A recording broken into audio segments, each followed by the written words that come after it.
Salam sejahtera. Saya melaporkan secara langsung daripada Galeri Jualan Angkop. Hari ini kami bawakan satu laporan khas mengenai projek perumahan yang sedang hangat diperkatakan di Tilia Angkop Cahaya Alam. Bersama saya Atikah yang kini berada di lokasi projek. Silakan Atikah dengan laporan anda. Terima kasih. Saya Atikah daripada Angkop Berhad.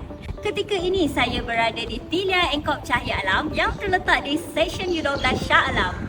Untuk pengetahuan anda, ini merupakan fasa terakhir pembangunan di Cahaya Alam.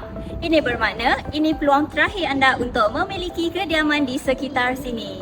Projek ini menawarkan dua pilihan layout iaitu Type A dan juga Type B. Menarik tu Atikah. Boleh kongsikan dengan lebih lanjut apa yang ada di Type A? Baik, kini saya berada di Type A yang berkeluasan 2,408 square feet di atas lot tanah saiz 24x80.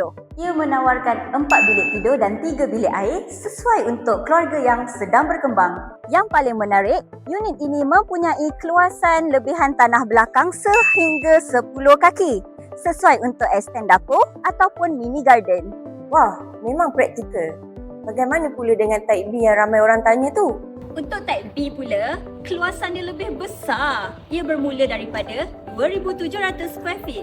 Masih di atas saiz tanah yang sama iaitu 24x80 kaki. Cumanya untuk unit ni, ia mempunyai 4+1 bedroom dan juga 4 bathroom.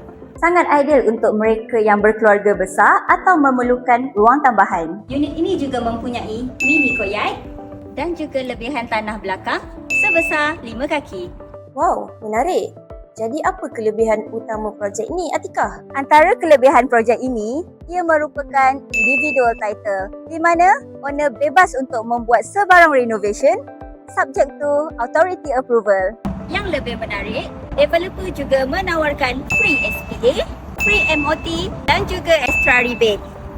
Ini peluang terakhir untuk memiliki kediaman di sini. Terima kasih Atikah atas laporan tersebut. Unit semakin terhad. Jangan lepaskan peluang anda. Hubungi kami untuk maklumat lanjut.